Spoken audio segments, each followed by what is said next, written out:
to do in case of emergency. Selamat datang di Mercure Samarinda.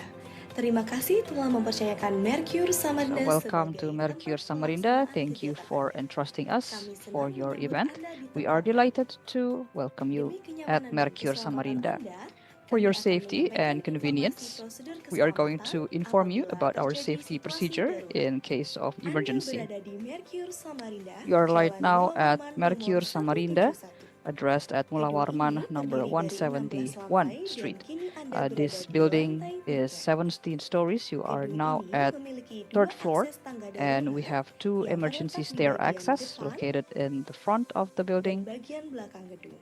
and the back of the Terdapat building. lampu petunjuk exit We yang also akan have mengarahkan Anda exit menuju tangga darurat. lamps or exit Ruangan signs ini to guide you dilengkapi to the dengan emergency alat stairs, pemantik and air, our rooms are equipped with water pendeteksi sprinklers, asap, smoke detectors, alat pemadam api ringan, fire extinguishers, serta hidran yang tersedia di luar ruangan. and hydrants Apabila available terjadi outside of situasi the room. darurat, In case of alarm akan emergency, berbunyi the dan alarm is petugas going to kami be akan activated, segera datang and our mengarahkan staff Anda is menuju going to tangga darurat. guide you Jika to head alarm to the berbunyi, emergency mohon stairs. tetap tenang dan tidak When you panik. hear the alarm, Bawa barang please berharga remain Anda calm, dan tinggalkan yang collect tidak your perlu. valuables, Bagi wanita, and leave the mohon non-essentials menanggalkan in the room. sepatu hak tinggi yang dikenakan. For females, Jalan please secara remove berbaris your sambil mengikuti heeled shoes instruksi and petugas walk in line, menuju ke titik following kumpul our yang staff's berada di depan instructions gedung hotel. toward the assembly Laporkan point kondisi in Anda front of this kepada building. petugas kami dan Report to tunggu our sampai staff keadaan and benar-benar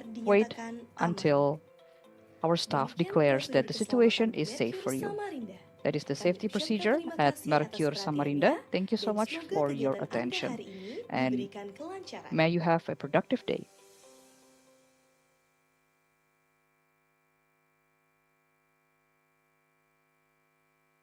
Thank you for the organizers preparing the safety video as well as from the hotel. That is really insightful. Untuk selanjutnya, untuk membuka acara secara resmi, Now to open our event officially, let us rise to follow the national anthem Indonesia Raya. To all the participants and delegates, we are about to sing our national anthem song. Please standing up. For the foreigner, if you know the song and familiar with it, please sing along as well.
Terima kasih. Hadirin boleh dipersilakan Thank you, duduk and you may kembali. be seated.